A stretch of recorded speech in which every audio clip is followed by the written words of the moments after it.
Hi students, welcome to grade 11 English. Let us move on to poem 3, Lines Written in Early Spring, written by William Wordsworth, presented by Vanilla.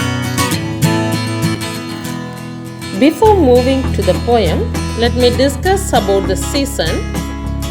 What are the 4 seasons you know? Winter, spring, summer and autumn. And which season is your favorite season? Okay, you may say winter, spring or summer or autumn, anyone you will say. Okay, so what is the reason of your favorite of being a spring season? Yeah, there is a lot of flowers blooming at this period, right? The spring season means we know that the blooming of flowers. Okay. This poem relates to the feeling of a poet towards the nature, and the lesson only is what he has learned from the nature only is there in this poem. Okay, the poem is a set in a landscape of beauty, a small woodland grove. Okay, so about that only, in that space only we are going to see. And Wordsworth was inspired in writing his poem when he was walking near to his village of Alford. So Alford is the place where he was walking. So he admired the beautiful scenery of Alford, and this poem is associated with that beauty. Now let us see about the author, William Wordsworth. So take a book, page number 86, about the author. William Wordsworth was born on 7th April 1770 and died in 23 April 1850. Was a major English poet who, with Samuel Taylor Coleridge, helped to launch the Romantic Age in English literature with their joint publication Lyrical Ballads. Wordsworth was Britain's poet laureate from 1843 until his death. He was popularly known as a nature poet. Some of his famous poems are Daffodils, The Solitary Reaper, To the Cuckoo, The Tables Turned, Lines composed a few miles above Tintern Abbey. So William Wordsworth, he was born in the place of Cockermouth in UK, that is in 7th April 1770, and died at place of Rydal Mount in UK and on 23rd April 1850. And their parents' name is called John Wordsworth and Anne Coxon. And he was one of the major literary figure of all times in the history of English literature. Okay, so Wordsworth collaborated with Samuel Taylor Coleridge in preface to Lyrical Ballads, marking the start of Romantic era. So Romantic era starts from the year 1798 to 1832. So those years they call as a Romantic era. So here Coleridge and Wordsworth joined together. They had preface to Lyrical Ballads. They had. Okay, William Wordsworth's works are enjoyed by both youngsters and adults also, and surely he remains such one of the most important and favored poets among them. Okay. In 1843, he became an England's poet laureate. Laureate means a master of poets, a glorious things. Okay, so a position he held for the rest of his life also till his death. He was having that position as a poet laureate in the year 1843. And also he was known as the nature poet, and some of his famous poems are Daffodils, The Solitary Reaper, To the Cuckoo, The Tables Turned, Lines composed a few miles above Tintern Abbey. These are his famous poems. Okay, so let us move on to the poem Lines Written in Early Spring by William Wordsworth. Warm up. Do you go for leisurely walks? If you are a city dweller, what or who would you expect to see on your way? So if you are moving for the leisurely walks, what you would like to see in the as a city dweller. City dweller means Nagaravasigal. So if you are a city dweller, what you would be expecting to see on the way? Okay, you can suggest your own answers or you can read this. Yes, I do go for morning walks with my classmate Raghu. I live in Chennai. We go to the beach for the walk. We come across policemen, doctors, aged people, and some small children too, briskly engaged in long walks. They enjoy the morning sun at the backdrop of the golden sea. Also, I find a host of vendors selling vegetable soups, bitter gourd soup, and nourishing drinks on the seashore. There are points where pure water is sold in glasses. The spring dug out a few hundred meters near the sea is really sweet. I find one green volunteer group collecting all plastic garbage and cleaning the beach. The next question. If you go to a village, what scenes would you observe? Answer. If I go to a village, I will find water thirsty lands and their owners longing for rains. I will also find some farmers trying to coax their borewell owners to provide necessary water for their little vegetable garden to help them eke out a living. I will also find younger children getting ready to go to school. There would be hens busy searching for their breakfast or chanticleers announcing their supremacy on the rooftops. Now, read the poem Lines Written in Early Spring, which expresses the poet's feelings towards nature and the lessons he has learned from it. First paragraph. I heard 1,000 blended notes while in a grove I sat reclined. In that sweet mood when pleasant thoughts bring sad thoughts to the mind.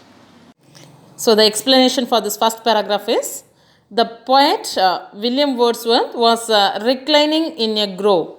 Reclining means he was sitting or leaning in a rest position is called reclining. So, where he is sitting means in a grove, beautiful grove. So, grove means it is a small area with group of trees is called grove. That is a woodland or forested area will be telling no, that is called grove.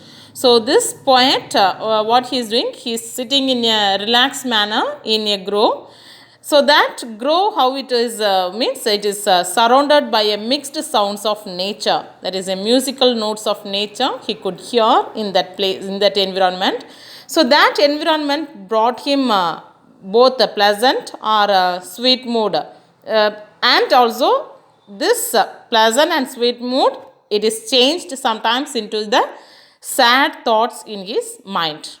Okay, so what is the reason of the sad thought means because of the human's attitude towards the nature only bringing him a sad thoughts. Okay, so this lines Wordsworth describes a bitter sweet moment. Okay, so the next paragraph. To her fair works did nature link the human soul that through me ran, and much it grieved my heart to think what man has made of man. The explanation for this paragraph is, so here he felt that nature and human soul are linked because always human soul is linked with the nature. The God has created like that. So the abilities of God and human soul is linked with this all the things he feels and what is that nature is linked with his works is with the human soul only it is linked. So he is very happy of nature's work. Nature's work means what are the nature's works? Flowers, rivers and all parts of nature are called nature's fair works, right? So they are happy and they radiate happiness. But a man has lost his link with the nature. So the poet feels very sad while thinking about the cruelly man has separated himself from the mother nature. Now let us see the figure of speech from the first two paragraphs. In the first line of the poem, the line, I heard 1,000 blended notes. So here blended notes is refers to the musical sounds, right? So the use of words that imitate the sounds associated with the object or actions are called onomatopoeia. Okay, so here I heard 1,000 blended notes is the figure of speech is onomatopoeia. Next one, the rhyming scheme used in the stanza. So you can see the last word of a sentence, notes. So you can note it A, and second line last word reclined. So it doesn't mean the same sound. So you can note it as B. And third sentence last word thoughts. Notes and thoughts same sound ends with the, so we can put that as A. And fourth line mind, reclined mind, D sound. So we can put the same rhyming scheme B. So the rhyming scheme for this paragraph is AB, AB. Next, alliteration. So alliteration is a repetition of the initial consonant sound in 2 or 3 words in the same line, not in the other line, in the same line consonant sounds are. Okay. So here you can see what man has made of man. So man M, made M, again one man. So that is the alliteration here. Next one, the same line what man has made of man is we can tell as a aphorism. Aphorism means it is says about the general truth. Okay, shortly we can tell the general truth what it says. So here it is a statement of truth or opinion expressed in a concise and witty manner is called aphorism. Okay, so the sentence what man has made of man, that sentence. Next line we can see, to her fair works did nature link. So this line, when human qualities are given to an inanimate object or non-living thing, it is called personification. So here this line, the poet personifies nature with the abilities of linking a human soul to herself. So this line also is called as a personification. Let us move on to the third stanza. Through primrose tufts in that sweet bower, the periwinkle trailed its wreaths, and this my faith that every flower enjoys the air it breathes. So the explanation for this paragraph is, primrose means it is a wild plant with yellow flowers. Okay, so the tuft means it is a bunches. So where it is in the sweet bower, bower means it is a shady place under trees. So here this flowers, this primrose, what it is doing, it is having, it is under the bunches and it is having in the shady place. And we are comparing with another one flower, that is a periwinkle. Periwinkle is a large flower, blue color flower. It is trailed its wreaths. Trailed means the plants with the it is dragging along the ground. So it is filled in the ground, that like a creepers, no, it will be filled in along the grounds, that is called trailed. So this large blue flowers in the form of wreaths, that is arranged in the, wreaths means that is arranged in the flowers of in a circle formation, right? So for decorations you will make a wreath to keep it in your head or something like that. Okay, so the poet has a faith or strongly believes that every flower enjoys each and every ounce of the air it breathes. So they are very thankful for living beside the nature. Primrose tufts or the periwinkle, every flower enjoys the air it breathes. So here the personification is flowers are personified to enjoy the air they breathe. So it is this line, last line is called personification. Next stanza. The birds around me hoped and played. Their thoughts I cannot measure, but the least motion which they made, it seemed a thrill of pleasure. The poet describes the joy of birds here in this line. So the birds around me hoped and played. Hoped means jumping and they played. So they sang, they hoped and played around the poet. So the poet doesn't understand the language and ways of the birds, but he recognizes their least motion. Least motion means the movements are out of the sheer pleasure and joy. This everything he understands. He recognizes that. Okay, so it seems a thrill of pleasure. Thrill of pleasure means was an excitement for him. Pleasure means joy. So it was a excitement, joy for him to see these birds in that place. The next stanza.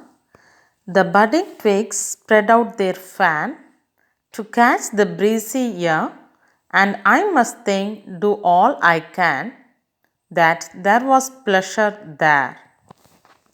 The explanation is the budding twigs. Budding twigs means that it is a developing small leafless branches of a woody plant. So from that small budding it will be there, no? So that one is called budding twigs. So to catch the breezy air, so it is going to touch the air. It wanted to touch the air, and I must think, do all I can. So now the twigs open up and take in the sweet breeze that is flowing through them. So then the poet says that all that he can do is gather a pleasure in their existence.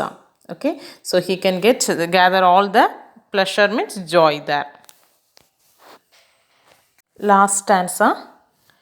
If this belief from heaven be sent, if such be nature's holy plan, have I not reason to lament what man has made of man?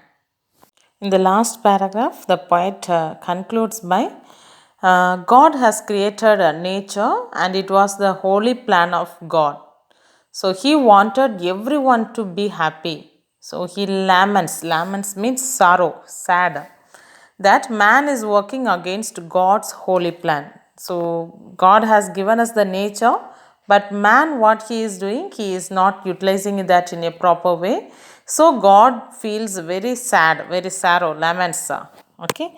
So what the man is doing, he is destroying the nature. He is not taking care of the nature. Everything is called destroying. Okay, so that makes very sad for the poet. So we have to be very kind, very happy towards the nature. God has created nature for all to enjoy peacefully, but man, by his irresponsible behavior, has brought distress and sorrow to nature and to fellow men also. So, this thought deeply disturbed the poet in this poems, that is, lines written in early spring. So, again and again, he is saying the last line, what man has made of man. With that, he has concluded. Hope you have understood the poem. Thank you for listening. Now let us move on to glossary. Take the poem book back. Glossary. First one. Grove. A small area of land with a group of trees. Set. Old-fashioned spelling for sat. Recline. Lean back in a position of rest. Grieve, mourn, or to feel intense sorrow. Primrose, a wild plant with yellow flowers. Tufts, bunches. Bower, a pleasant shady place under trees. Periwinkle, a trailing plant with large blue flowers. Wreaths, an arrangement of flowers in the shape of a circle. Lament, to express sorrow or unhappiness about something. Okay, today's homework. Go for learning appreciation question answers given in the guide. Thank you.